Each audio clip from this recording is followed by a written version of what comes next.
आप देख रहे हैं न्यूज 24। मैं हूं मानक गुप्ता। आपसे कुछ ही देर बाद यानी शाम 5 बजे प्रधानमंत्री मोदी देश को संबोधित करने वाले हैं। आज दोपहर प्रधानमंत्री कार्यालय ने ट्विटर पर यह जानकारी दी कि शाम को 5 बजे प्रधानमंत्री राष्ट्र के नाम संबोधन करेंगे, लेकिन क्या बोलेंगे यह जानकारी नहीं दी गई। 15 महीने में 9वीं बार पीएम देश को संबोधित करने वाले हैं। इस बार का संबोधन ऐसे वक्त में हो रहा है जब देश में कोरोना का संक्रमण अब कमजोर पड़ रहा है। दूसरी लहर लगभग खत्म होती दिख रही है। हालांकि अभी भी 1 लाख के आसपास केस हैं, लेकिन 4 लाख से 1 लाख आ गए और ग्राफ अभी भी लगातार बहुत तेजी से नीचे जा रहा है। यूपी, दिल्ली, महाराष्ट्र, मध्य प्रदेश समेत देश के कई राज्यों में अनलॉक की प्रक्रिया शुरू हो गई है। ऐसे में पीएम मोदी के संबोधन पर देश भर की निगाहें हैं। माना जा रहा है आज पीएम कोरोना और वैक्सीनेशन पर कोई बड़ा ऐलान कर सकते हैं। अब सोशल मीडिया पर, इंटरनेट पर, सब जगह, बल्कि अपने आसपास भी आप अगर सुन रहे होंगे, चर्चा ये हो रही है प्रधानमंत्री शाम 5 बजे क्या बोलने वाले हैं, क्या ऐलान करने वाले हैं।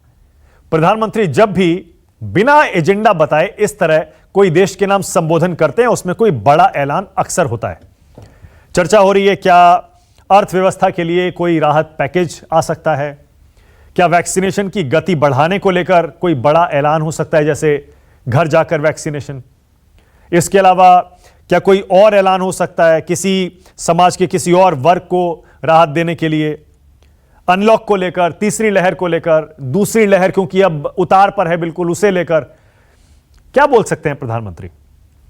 5 बजे प्रधानमंत्री का भाषण, संबोधन आपको दिखाएंगे लाइव, लेकिन उससे पहले फिलहाल चर्चा करेंगे प्रधानमंत्री क्या बोल सकते हैं, आपके जीवन पर उसका क्या असर पड़ सकता है। मेरे साथ 3 एनालिस्ट जुड़ गए हैं। आशुतोष आ गए आपकी टीवी स्क्रीन पर, पॉलिटिकल एनालिस्ट हैं। विनोद अग्निहोत्री हैं, सीनियर जर्नलिस्ट हैं, पॉलिटिकल कमेंटेटर हैं, और उसी तरह अभय दुबे भी हैं। तीनों को आप न्यूज 24 पर हमारे शो पर देखते आए हैं। आप सबका स्वागत है। आशुतोष, आपसे शुरू कर रहा हूं, आपकी समझ क्या कह रही है आशुतोष, क्योंकि प्रधानमंत्री अगर इस तरह से आते हैं जब, तो बड़ा ऐलान करते हैं कोई, तो मुझे नहीं लगता कि कोई छोटी मोटी बात होगी, क्योंकि अगर कोई नई वैक्सीन का रास्ता साफ करना होता तो वो तो आईसीएमआर और हेल्थ मिनिस्ट्री की प्रेस कॉन्फ्रेंस में उसका ऐलान हो जाता है या एक प्रेस रिलीज आ जाती है। अब पीएम आ रहे हैं, मुझे लगता है कोई बड़ा ऐलान होगा। आपको क्या लगता है? मानक, मुझे 2 घटनाएं याद हैं। एक तो जब उन्होंने अचानक इस तरीके से राष्ट्र के नाम संबोधन किया था, तो पहली बार डीमोनेटाइजेशन हुआ था और दूसरी बार जो लॉकडाउन हुआ था, और वो दोनों शाम को 8 बजे के आसपास वो घटनाएं हुई थी। शाम को 5 बजे राष्ट्र के नाम संबोधन करने का मतलब मुझे लगता है कि वो कोई बहुत बड़ा कोई उद्घाटन करेंगे, ऐसा मुझे नहीं लगता है। कोरोना को लेकर बड़े लंबे समय तक उन्होंने देश को संबोधित नहीं किया है, तो इस बात की संभावना हो सकती है कि चूंकि कोरोना अब 1 लाख के आसपास पहुंच गया है और संख्या 4 लाख के ऊपर निकल गई थी, तो इसकी संभावना मुझे ज्यादा लगती है कि इस मौके पर वो आए और फिर भी वो देश को कहें, देश को आश्वासन दें कि जिस तरीके से कोरोना नीचे जा रहा है, इसका मतलब ये नहीं है कि कोरोना खत्म हो गया है या हमको फौरन कोई ढिलाई बरतनी चाहिए। क्योंकि एक परसेप्शन मैं देख रहा हूं पिछले कम से कम 1 हफ्ते से, वो लोगों के मन में बैठता जा रहा है कि कोरोना का संकट एक तरीके से खत्म हो गया है। जो अगर हम ये मानने चलेंगे कि कोरोना का संकट खत्म हो गया है, तो एक बहुत बड़ी आपदा को हम दोबारा अपनी तरफ इनवाइट करेंगे। तो हो सकता है कि प्रधानमंत्री इसके संदर्भ में देश को कहे कि कोरोना कम होता हुआ जरूर दिखाई पड़ रहा है, लेकिन खत्म नहीं हुआ है, और अभी भी इसकी तीसरी चौथी वेव की बात की जा रही है। तो वैसे में देश को शायद वो आश्वासन दे, देश को भरोसे में दे और देश को ताकीद भी करें कि फिलहाल हम अपने गार्ड्स को लोअर ना करें, हम किसी तरीके की असावधानी ना बरतें जो हमारे लिए आने वाले समय में नुकसानदेह हो सकती है। क्योंकि 1-2 आदमी के भी असावधानी बरतने से कोरोना एक ऐसा रोग है जो पूरे के पूरे समुदाय को नुकसान पहुंचा सकता है। हाँ, तो इसलिए मुझे लगता है कि शायद ये कोरोना के संदर्भ में ही बातचीत होगी या कुछ। वैसे तो बड़ा मुश्किल होता है ये बता पाना में प्रधानमंत्री जी क्या सोचते हैं, क्या करते हैं, लेकिन चूंकि आपने पूछा क्या हो सकता है, तो मेरे ख्याल से ये बात दिखाई पड़ती है। करेक्ट, बिल्कुल ठीक है। अब विनोद जी, अगर जो चैलेंजेस सरकार के सामने इधर रहे हैं पिछले 1-1.5-2 महीने में, उनमें से कुछ एक चैलेंजेस जिनको इमीडिएटली एड्रेस करना था, वो तो स्थिति अब निकल चुकी है। ऑक्सीजन, दवाइयां, वो स्थिति अब निकल चुकी है, आईसीयू बेड्स और अस्पताल। अब बचा है वैक्सीनेशन, जो सबसे बड़ा चैलेंज इस समय देश के सामने है और जिसे लेकर सरकार विपक्ष के निशाने पर लगातार रही है 2-3 महीने से लगातार। आपको लगता है विनोद जी अंदर से कुछ एक आवाज आती है कि आज शायद वैक्सीनेशन पर कोई बड़ा ऐलान, और मैं बार बार वैक्सीनेशन पर बड़ा ऐलान इसलिए कह रहा हूं क्योंकि आपने भी देखा होगा जम्मू कश्मीर में वहां के प्रशासन ने स्वास्थ्य कर्मियों को घरों और खेतों तक भेजा है लोगों को वैक्सीन लगाने के लिए, घर घर जाकर वैक्सीनेशन हो रहा है, जबकि कुछ राज्यों में छोटे स्तर पर यह शुरू हो चुका है। लगता है आपको विनोद जी कि कुछ ऐसी बड़ी स्कीम वैक्सीनेशन, क्योंकि सबसे बड़ा चैलेंज है, ऐसी कोई योजना का ऐलान प्रधानमंत्री कर सकते हैं? देखिए, जैसे ही आप कह रहे थे, प्रधानमंत्री जी के भाषण में हमेशा एक सरप्राइज एलिमेंट, और वो कई बार दो तो आशुतोष जी ने दिया ही, लॉकडाउन और नोटबंदी का, तो लेकिन फिर भी वो कभी न कभी अपने भाषणों में चौंकाते हैं लोगों को। लेकिन जब आप बात करिए, जो विशेषज्ञ हैं, प्रधानमंत्री कार्यालय से जुड़े हुए लोग हैं, उनका ये कहना होता है कि आप 8 PM पर जब पीएम बोले तो आप ज्यादा सावधान रहिए, 5 PM पे बोले तो उतना परेशान नहीं है। 5 PM और 8 PM का जो फर्क है वो थोड़ा हमें समझना पड़ेगा। तो नहीं, अच्छा विनोद जी, नहीं मेरे जहन में भी आया था पहले ये, लेकिन फिर मुझे लगा भाई प्रधानमंत्री बिजी आदमी है, बहुत काम रहता है, उनको पूरा देश चलाना होता है, हो सकता है उनको 5 बजे का ही विंडो मिला हो, इसीलिए उन्होंने 5 बजे चुन लिया। या फिर ये भी आपको लगता है कि शायद जितनी बड़ी घोषणा होती है उसके हिसाब से समय का चयन होता है? नहीं, 8 PM ऐसा समय है जब देश में सब लोग घरों पे होते हैं और टेलीविजन देख सकते हैं। हाँ। 5 बजे का समय ऐसा है कि कुछ लोग घर पे होते हैं, कोई दफ्तर में होता है, कोई रास्ते में होता है, कोई दुकान में होता है, मतलब कहीं ना कहीं लोग, तो इसलिए 8 PM का जो समय है वो थोड़ा ज्यादा से ज्यादा लोगों को आप संबोधित कर सकते हैं, ये माना जाता है। हम सब लोग प्राइम टाइम और सब इसी हिसाब से तय करते हैं, आप लोग जानते हैं। हाँ। मेरा कहना है कि प्रधानमंत्री जी के सामने कुछ सवाल पिछले दिनों से खड़े हुए हैं, जो आशुतोष ने कहा, मैं उस बात से सहमत हूँ, उसी को मैं आगे बढ़ा रहा हूँ। पहली बात तो जिस तरह से कोरोना का संक्रमण हुआ और जिस तरह से अफरा तफरी मची और जिस तरह से पूरे देश में एक माहौल हो गया था, एक डर बैठ गया लोगों में, तो एक निराशा की स्थिति जो व्याप्त हो गई थी, चाहे वो अर्थव्यवस्था का क्षेत्र हो और चाहे लोगों के अंदर मनोबल लोगों का टूटने लगा था। तो एक तो प्रधानमंत्री उस निराशा का जो स्थिति है उसको दूर करने की कोशिश करेंगे, एक आत्मविश्वास और मनोबल बढ़ाने की बात करेंगे। पहली बात तो मैं ये सोचता हूँ। दूसरी, क्योंकि अब ये लगता है कि अब धीरे धीरे से डाउन हुआ है ग्राफ, तो ये एक समय आ गया है। दूसरा, वो आगाह करेंगे आगे के लिए कि जो गलती पिछली बार हुई थी वो इस बार न हो, मतलब लोग अपने को एकदम मुक्त न मान ले कि हम सारे प्रोटोकॉल से, सारे प्रतिबंधों से मुक्त हो गए। और तीसरी बड़ी चीज है कि जो सवाल विपक्ष ने उठाए हैं, जो सवाल सुप्रीम कोर्ट ने या हाई कोर्ट ने उठाए हैं टीकाकरण को लेकर के, और विदेशों में जो भारत की छवि पर असर पड़ा है, शायद प्रधानमंत्री अपने भाषण में उन चीजों को भी एड्रेस करके कुछ ऐसी घोषणाएं कर सकते हैं जिससे लोगों का मनोबल भी बढ़े, जिससे उन सवालों का निराकरण भी हो। और टीकाकरण में जो सबसे बड़ी मांग है, ज्यादा से ज्यादा तक लोग टीके पहुंचे, कम से कम पैसे में पहुंचे, अगर मुफ्त टीकाकरण की मांग है, हो सकता है ऐसी कोई बड़ी घोषणा प्रधानमंत्री कर सकते हैं। ओके। अभय दुबे, आपको क्या लगता है, हो सकता है जैसा विनोद जी कह रहे हैं, एक अंदर से आवाज ये भी आती है, अभी तक प्रधानमंत्री ने डायरेक्टली विपक्ष के आरोपों का जवाब नहीं दिया है, आपको लगता है आज जब बोलेंगे तो विपक्ष के बहुत सारे आरोपों को सोच समझकर उनके जवाब एक तरह से दे सकते हैं? देखिए, प्रधानमंत्री तो विपक्ष को कोई महत्व देते ही नहीं। जब वो अहमियत ही नहीं विपक्ष को देते तो फिर उनके आरोपों का जवाब वो क्यों देने लगे? विपक्ष को गंभीरतापूर्वक नहीं लेते। उनकी राजनीति ही पूरी इस तरह की है कि विपक्ष को गैर गंभीर बना दिया जाए, विपक्ष को महत्वहीन बना दिया जाए, उसकी कोई औकात न रहे, उसके जब वो आरोप लगाए तो उनके आरोपों को जवाब देने की कोई जरूरत ना हो। तो मुझे नहीं लगता ये उनके मन के ऊपर है। उनके मन में आया तो शायद किसी आरोप का जवाब दे देंगे, नहीं मन में आया तो नहीं देंगे।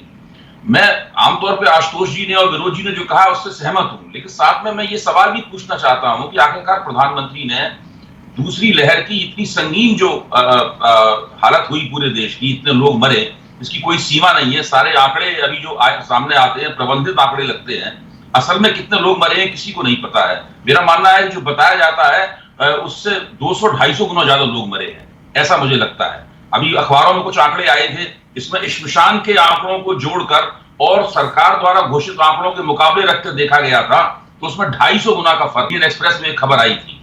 तो बहुत खौफनाक स्थिति है। प्रधानमंत्री ने जनता को इतना इंतजार क्यों कराया, ये सवाल है मेरा। जब पहली लहर आई थी तो प्रधानमंत्री ने जनता को इंतजार करने का मौका ही नहीं दिया था। शुरुआत से ही उन्होंने उस लहर का पूरा बंदोबस्त नेशनल डिजास्टर एक्ट लागू करके अपने हाथ में ले लिया। अब उन्होंने राज्यों के पाले में गेंद फेंक रखी है। अभी जो सर्वेक्षण आए हैं उनकी सरकार के 7 साल पूरे होने पर और नई सरकार के 2 साल पूरे होने पर, उसमें यह निकल कर आया है कि राज्यों के पाले में गेंद फेंके जाने के बावजूद लोगों की नाराजगी कोरोना को लेकर केंद्र के खिलाफ ज्यादा है, राज्यों की अपनी सरकारों से कम है उनकी नाराजगी। इससे भाजपा चौंकी है। और अभी 4-5 दिन पहले अमित शाह का एक वक्तव्य आया था, आप हमारे सब साथियों को याद होगा, इसमें उन्होंने कहा था कि प्रधानमंत्री के नेतृत्व में हमने दूसरी लहर को पराजित कर दिया है या हम पराजित करने जा रहे हैं, इस तरह का वक्तव्य मतलब था। उन्होंने कहा था कि बहुत जल्दी, उन्होंने कहा था बहुत कम समय में उसको काबू पा लिया गया, ये कहा था अमित शाह ने। जी जी, ये ऐसा वक्तव्य बहुत दिनों बाद आया है। अभी तक भाजपा पूरी तरह सिटपिटाई हुई पड़ी हुई थी। भाजपा के नेताओं से जब पत्रकार लोग बात करना जाते थे तो वो अपना नाम न छापने की शर्त पर कुछ बातें कहते थे, बताते थे कि हाँ हम लोग, और खुद जो राष्ट्रीय स्वास्थ्य सलाहकार हैं और राष्ट्रीय विज्ञान सलाहकार हैं, उनके इंटरव्यूज को देखिए जो अखबारों में छपे हैं। वो इंटरव्यूज बताते हैं कि सरकार पूरी तरीके से असावधान थी। तो असली बात तो यह है कि प्रधानमंत्री अपनी सरकार को संबोधित करें, देश की जनता को संबोधित करना कि आप मास्क लगाइए, आप हाथ धोइए, आप सोशल डिस्टेंसिंग रखिए, ये तो घिसी पिटी बातें हैं। ये तो सब आप लोग भी चैनल पर लगातार करते ही रहते हैं। प्रधानमंत्री की ये जिम्मेदारी तो मानव गुप्ता और दूसरे तमाम मीडिया के लोग जो है पूरी कर ही रहे हैं। सवाल यह है कि उनकी अपनी सरकार, लोकप्रिय भाषा में गवर्नमेंट का मतलब होता है गवर्नमेंट जो मिनट मिनट पर गौर करे, तो ये सरकार तो मिनट मिनट पर इसने गौर किया ही नहीं। इसके पास तो 2019-2020 के नवंबर में ही संसद की समिति थी रामगोपाल यादव के नेतृत्व में, उसकी पूरी रिपोर्ट थी। उस रिपोर्ट में एक अध्याय था, इसमें साफ तौर पर समीक्षा की गई थी कि आपके पास भविष्य में कौन कौन सी दिक्कतें आने वाली हैं, ऑक्सीजन की दिक्कतें आने वाली हैं, वेंटिलेटर की दिक्कतें आने वाली हैं, दवा की कमी की दिक्कत आने वाली है। उस रिपोर्ट को न कभी सदन के पटल पर रखा गया, उसको पूरी तरह नजरअंदाज किया गया। फिर आपके पास इतनी एक्सपर्ट कमेटियां होती हैं, आप कर क्या रहे थे? तो देश को संबोधित करने की बजाय प्रधानमंत्री अपने आप को संबोधित करें, अपनी सरकार को संबोधित करें, अपने गिरेबान में मुंह डालकर देखें कि अगर वो सतर्क रहते, सावधान रहते, तो आज इस देश में जो आंकड़ा बताया जा रहा है कि शायद 1 करोड़ से ज्यादा लोग मर गए हैं, ऐसा आंकड़ा सामने ना बताया था। अभय जी, लेकिन ये जो आप बात कह रहे हैं ना, ये बात पिछले 2 महीने से लगातार विपक्ष उठा रहा था और हम भी उठा रहे थे कि हमारी तैयारी पूरी नहीं थी, हमने बहुत जल्दी अपनी विजय घोषित कर दी और इसी वजह से दूसरी लहर में हमारा ये हाल हो गया। ये हम लगातार उठा रहे थे रूलिंग पार्टी की तरफ से। गलती कर रहे हैं मानक जी, प्रधानमंत्री वही बहुत जल्दी अमित शाह ने लाइन दे दी है भाजपा समर्थकों को और सरकारी प्रवक्ताओं को। अमित शाह ने लाइन दे दी है, तो यानी हम लोगों को अपनी पीठ ठोकनी शुरू कर देनी चाहिए। यानी आपको ऐसा लगता है कि प्रधानमंत्री, यानी आपको ऐसा लगता है अभय जी कि प्रधानमंत्री आकर विजय घोषित करेंगे दूसरी लहर पर? मुझे नहीं लगता है, आपको ऐसा लगता है? देखिए, प्रधानमंत्री बड़े चतुर व्यक्ति हैं, होशियारी से बोलते हैं, वो विजय घोषित नहीं करेंगे लेकिन वो अपनी कोई गलती स्वीकार नहीं करेंगे। ये आप लिख के ले लीजिए। सर गलती कौन सी सरकार मानती है अभय जी? सरकार गलती कहाँ मानती है? मैं कह रहा हूं सरकार कौन सी सरकार है जो अपनी गलती मानती है, बताइए ना। जब सरकार कौन सी है जो अपनी गलती मानती है? और जब इतना बड़ा एक कहर आ जाए, इतना कहर, इतनी बड़ी लहर आ जाए, इतनी बड़ी कयामत आ जाए, इतना कहकर आप प्रधानमंत्री, मानक जी, इतना कहकर कोई सरकार नहीं मानती, इतना कहकर आप प्रधानमंत्री को उनकी आलोचनाओं से और उनकी जवाबदेही से मुक्त नहीं कर सकते। भाई, देश की जनता को उपदेश देना तो बहुत आसान है। आप कहीं भी, आप लंदन में देख लीजिए, आप ब्रिटेन में जब लॉकडाउन हटा, लोग सड़कों पे बाहर निकल पड़े, उन्होंने ध्यान नहीं दिया, अब 40% वहां पे केसेस फिर बढ़ गए हैं। यूरोप के कई देशों में केसेस बढ़ रहे हैं। सवाल ये नहीं है, हमेशा ये तो आम जनता का बिहेवियर पैटर्न होता ही है। जब लॉकडाउन हटता है तो लोग जिंदगी का जो दबी हुई जिंदगी थी उससे निकलने के लिए सड़क पे आते हैं, उससे कुछ दिक्कतें पैदा होती हैं। ये उपदेश तो सब जगह दिया जा सकता है। सवाल ये है कि जो सरकार है, इसको हमने चुन के भेजा है, जो हमारे देश की सबसे बड़ी सर्वाधिक संसाधन संपन्न एजेंसी है, वो एजेंसी क्या कर रही है, उसके पास कौन सी योजना है, उसने अतीत में क्या किया, भविष्य में क्या किया, क्या करेगी, ये सब चीजें विचार करने योग्य है। नहीं, ठीक है, बिल्कुल सही है। नहीं, आपने जो ये सारे मुद्दे उठाए ना अभय जी, ये लगातार हम लोग चर्चा करते आ रहे हैं और हर दिन चर्चा करते आ रहे हैं, रूलिंग पार्टी के प्रवक्ता से लेकर विधायक, सांसद, मंत्री, और इनके जवाब भी देते आए हैं। वो ऐसा नहीं कि उन लोगों ने जवाब नहीं दिया है। उनके जवाब ये होते हैं कि हमने एक्सपर्ट कमेटी ने इतनी सारी मीटिंग्स की, सारे राज्यों को बाकायदा केंद्र सरकार ने बार बार चिट्ठी लिखकर चेताया भी था। वो अलग बात है कि खुद स्वास्थ्य मंत्री, हमें याद है, इस वायरस पर पहली लहर के बाद विजय घोषित कर चुके थे। वो भी मुद्दे हमने उठाए थे, वो सारे मुद्दे उठाए हैं, उन पर चर्चा होती आई है। लेकिन मैं ये कह रहा हूं, अब जैसे आपने कहा कि इतनी बड़ी नाकामी देश की, रूलिंग पार्टी के प्रवक्ता डिबेट में आकर ये कहते हैं कि इस तरह की महामारी ऐसा नहीं है सिर्फ हिंदुस्तान में आई, अमेरिका में हमारे यहां से ज्यादा तबाही मचाई थी उसने, ब्रिटेन में, यूरोप में हमारे यहां से ज्यादा तबाही मचाई थी इस लहर ने। इसीलिए ये मुद्दे तो खैर हो गए, इन पर चर्चा चलती रहेगी। आज आप प्रधानमंत्री के आज के भाषण को ज्यादा महत्व अभय जी क्यों नहीं दे रहे? आपको ऐसा क्यों नहीं लगता कि हो सकता है कुछ नई घोषणा कर दें? मैं उनके भाषण को रेखांकित करने के खिलाफ नहीं हूं। मैं उनके भाषण को महत्व, भाई हमारे प्रधानमंत्री हैं, हम तो उनकी कही गई एक एक बात पर ध्यान से सोचेंगे। मैं तो एक परिप्रेक्ष्य पेश कर रहा हूं कि हम किस ध्यान से सोचें। देखिए, अमेरिका में मौत के आंकड़ों को आप छिपा नहीं सकते, अमेरिका में संक्रमण के आंकड़ों को छिपा नहीं सकते आप जानते हैं यूरोप में आप नहीं छिपा सकते वहां पे। लेकिन हमारे यहां क्या है कि टीवी पे लंबे लंबे प्राणांतक किस्म के लंबे लंबे करोड़ों करोड़ रुपए खर्च करके विज्ञापन दिए जा रहे हैं राज्य सरकारों द्वारा, खासतौर से उत्तर प्रदेश की सरकार द्वारा विज्ञापन दिए जा रहे हैं। उन विज्ञापनों में कहा जा रहा है कि उन्होंने कैसे कोरोना को जीत लिया है। अब उत्तर प्रदेश में 1 लाख गांव हैं, आप कहीं भी किसी भी अपने पत्रकार मित्र को उत्तर प्रदेश में फोन कीजिए, वो बताएगा भाई हर गांव में 5 से लेकर 7-8 लोग मर गए हैं। आप अभय जी आप बिल्कुल ठीक कह रहे हैं, लेकिन देखिए अभय जी, मैं थोड़ी सी असहमति मेरी आपसे यहां हो जाती है। केंद्रीय स्वास्थ्य मंत्री हर्षवर्धन है, एक छोटी सी बात और कहूंगा।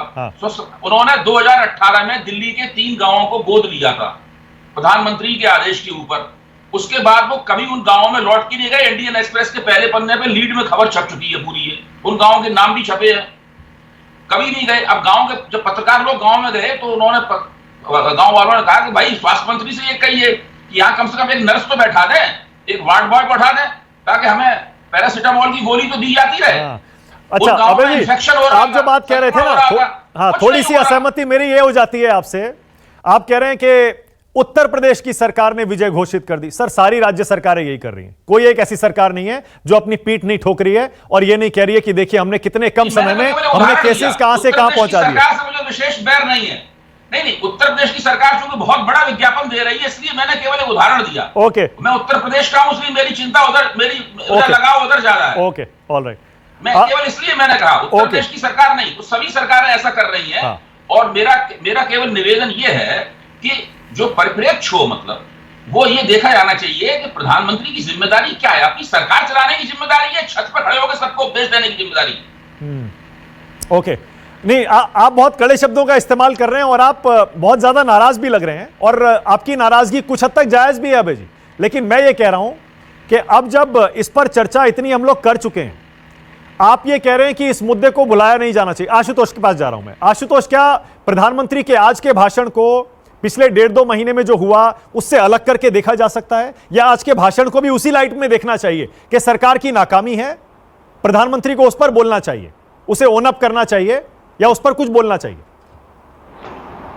देखिए मानिए, सबसे पहली बात तो यह है कि इतना बड़ा संकट जिसके बारे में देश में लगातार कहा जा रहा है कि आजादी के बाद इतना बड़ा संकट शायद पहली बार हुआ है, जहां इतनी बड़ी संख्या में लोगों की जान का खतरा बना है। और लोग ने जो मंजर देखा है वो मंजर शायद पहले कभी नहीं, कम से कम मैंने तो नहीं वो मंजर देखा था। और कई बार ऐसा हुआ कि कई हफ्ते ऐसा हुआ कि कोई फोन आता था तो फोन देख कर डर जाता था कि ऐसा तो नहीं अपने किसी जानने वाले की, अपने किसी दोस्त की, अपने किसी घर वाले की कोई बुरी खबर सुनने को मिल गई हो। तो जब ऐसा मंजर आएगा और उस मंजर पर अगर सरकार या सरकारें अगर पूरी तरीके से नाकामयाब रहेंगी तो लोकतंत्र में उनकी जवाबदेही तो स्पष्ट करनी पड़ेगी। तो प्रधानमंत्री हो या दिल्ली के मुख्यमंत्री हो या उत्तर प्रदेश के मुख्यमंत्री हो, ये अपनी जवाबदेही से बच नहीं सकते। मेरा अपना यह मानना है कि ये जो पूरी की पूरी क्राइसिस थी, ये पूरी crisis 70 to 80% man made crisis थी। महामारी आती है, महामारी में लोगों की जानें जाती हैं, तो फिर वही देखिए ना, फिर बीजेपी की तरफ से या सरकार की तरफ से बार बार जो तर्क दिया जाता है आशुतोष, वो ये दिया जाता है कि अमेरिका ने क्या कर लिया था। अमेरिका में भी तो इतनी मौतें हुई, इतने सबसे ज्यादा केस वहां पर भी आए थे, इसीलिए सिर्फ हिंदुस्तान की सरकार को इस पर घेरना क्या सही है? मानक देखिए, ये जो तुलना अमेरिका से की जाती है, ये तर्क मुझे समझ में नहीं आता। हम बांग्लादेश से अपनी तुलना क्यों नहीं करते, हम चीन से अपनी तुलना क्यों नहीं करते, हम साउथ कोरिया से अपनी तुलना क्यों नहीं करते, वियतनाम से अपनी तुलना क्यों नहीं करते हैं? क्योंकि पहला जो वेव आई थी उसमें डोनाल्ड ट्रंप जैसा एक निहायत ही मस्खरा राष्ट्रपति था, जिसने कोरोना को लेकर कभी गंभीरता दिखाई नहीं। सिर्फ एक चीज में गंभीरता दिखाई कि उसने वैक्सीन थोक में खरीदवा दी, बस इसके अलावा कोई गंभीरता नहीं दिखाई। मास्क लगाने तक के लिए तैयार नहीं थे, सोशल डिस्टेंसिंग वो मानने को तैयार नहीं थे, बड़ी बड़ी रैलियां कर रहे थे चुनाव को लेकर। तो लेकिन जब एक गंभीर प्रधानमंत्री राष्ट्रपति वहां अमेरिका के अंदर आए तो सबने देखा कि कैसे सेकेंड वेव में और उसके बाद की घटनाओं पर कैसे उन्होंने काबू पा लिया। आज अमेरिका के अंदर कोई अफरा तफरी नहीं है। हमने पहले वेव में भी कोई बहुत समझदारी नहीं दिखाई थी, लेकिन लॉकडाउन लगाया और उसका क्या मंजर दुनिया ने देखा। सेकेंड वेव की जानकारी तो सबको थी, 8 महीने पहले से सबको इस बात की पता था सेकेंड वेव आएगा। इंस्कॉप की रिपोर्ट 10 मार्च को कैबिनेट सेक्रेटरी को दी गई थी, जिसमें कहा गया था कि अप्रैल के महीने में सेकेंड वेव कोरोना का आएगा, पहले से ज्यादा खतरनाक और जहरीला होगा। कोई कार्रवाई नहीं उस पर। तो पहली बात तो यह है कि उनकी जवाबदेही तो लोकतंत्र में स्पष्ट होनी पड़ेगी, इसमें कोई दो राय नहीं होगा। सवाल लोग पूछते हैं, आलोचना करते हैं, तो यह हमारा एक नागरिक के नाते धर्म है। आज मुझे लगता है कि जो बात वो करना चाहते होंगे, मुझे यह लगता है कि चूंकि राज्यों की तरफ से अब यह डिमांड आ गई है कि सारी की सारी वैक्सीन की खरीदारी केंद्र सरकार करे, चाहे वो बीजू पटनायक, चाहे माफ करिएगा, चाहे वो वहां के मुख्यमंत्री हो उड़ीसा के, चाहे यहां तक कि केरल के मुख्यमंत्री, सबने ये बात कही है। तो हो सकता है प्रधानमंत्री इस बाबत कोई भरोसा देश की जनता को दें कि हम देश के लिए शायद केंद्र सरकार ये फैसला करती है कि सारे वैक्सीन लेंगे और दिसंबर तक सारे वैक्सीनेशन का काम हम पूरा कर सकते हैं। ठीक है, मुझे भी कुछ ऐसा ही लग रहा है आशुतोष। मुझे भी लग रहा है शायद वैक्सीनेशन, क्योंकि इस समय हर कोई वैक्सीनेशन कर रहा है और वैक्सीन के प्रति उम्मीद भरी निगाहों से देख रहा है, इंतजार कर रहा है। हो सकता है वैक्सीन को लेकर कोई बड़ा ऐलान आज प्रधानमंत्री 5 बजे के अपने राष्ट्र के नाम नमस्कार, मैं हूं मानक गुप्ता। अगर आपको हमारा ये वीडियो पसंद आया हो तो इसे लाइक और शेयर जरूर करें, और हाँ, हमें सब्सक्राइब और फॉलो करना ना भूलें ताकि आप देश और दुनिया की कोई खबर मिस ना करें। चाहे कोई ब्रेकिंग न्यूज हो या कोरोना वायरस से जुड़ी कोई भी अपडेट, पॉलिटिक्स हो या आपकी जेब से जुड़ी कोई खबर, इलेक्शन की कोई न्यूज हो, कोई कंट्रोवर्सी हो या फिर कोई वायरल वीडियो, सब कुछ मिलेगा न्यूज़ 24 पर। तो जुड़े रहिए हमारे साथ और देखते रहिए न्यूज़ 24।